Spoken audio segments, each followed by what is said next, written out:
The #2 Republican in Georgia says he does not like a plan to split Atlanta into two different municipalities. This summer, we told you how people living in the wealthy part of Atlanta are trying to secede from Atlanta because of rising crime. They want to create the city of Buckhead. The city saw more than 21,000 offenses last year. This is all of Atlanta, with crimes like homicide, rape, and robbery. Of those crimes, 158 were murders, 166 rapes, and more than 3,000 were carjackings. Outside of the crime, people in Buckhead, this is the wealthier part of town, say the city of Atlanta takes their tax dollars for granted, which is an estimated $100 million per year. Georgia Lieutenant Governor Geoff Duncan believes the plan to split into two cities won't fix the crime problem. He joins us now. Good to see you, sir. We appreciate it. This was really a Republican-led movement out of Buckhead, which is the conservative enclave in Atlanta. Why would you be against people trying to get better police protection for themselves? Yeah, I've spent the better part of 6 months asking some tough questions and making sure we didn't overpromise and underdeliver if we did go through the legislative action of creating a new city. And those questions were simple. If we want to reduce crime, what's the plan? How are we going to deal with the bond packages between the city of Atlanta and the proposed city of Buckhead? And what would we do with the schools?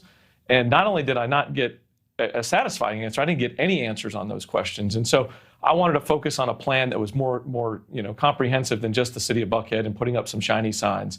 And so we're working hard to try to make sure all of Atlanta becomes safer.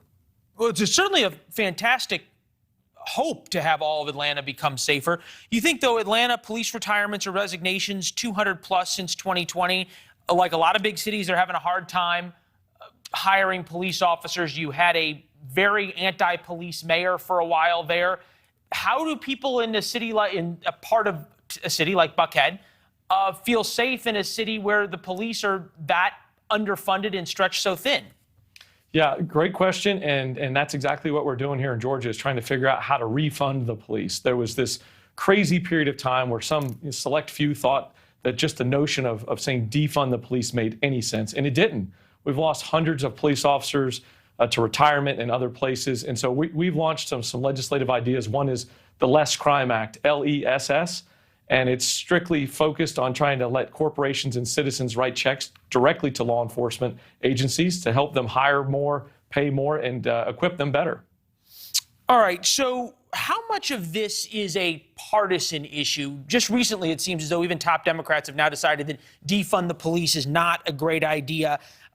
Cori Bush, who is sort of one of the lone progressives, part of the squad, says defund the police is not the problem. We dangled the carrot in front of people's faces and said we can get it done, and the Democrats deliver when we haven't totally deserved. And then Nancy Pelosi said this. Take a listen. With all the respect in the world for Cori Bush, that is not the position of the Democratic Party. Community safety, to protect and defend in every way, is our oath of office. A lot of Democrats in Atlanta, Stacey Abrams, who has possible presidential ambitions. You've got a mayor in Atlanta. Are they on board with this? Well, I'm certainly proud of the team effort here. We passed the Less Crime Act in the Senate, 52-0, bipartisan, unanimous. I've had great support from our new mayor, Andre Dickens, and others inside the Senate. Look, this is a bipartisan problem. Crime is a bipartisan problem, and I think we need to have a bipartisan solution. I'm one that thinks that refunding the police is a good strategy. Defund the police was a shallow political phrase that absolutely destroyed the safety of our communities around this big city.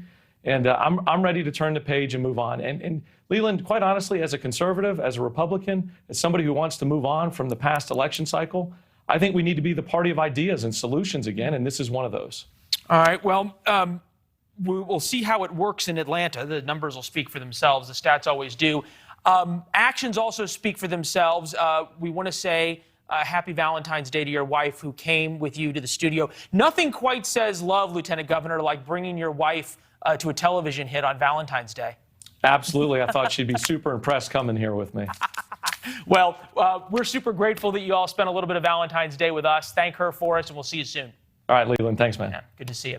Thanks for watching. Click the red subscribe button below so you can get more of NewsNation's fact-driven, unbiased coverage.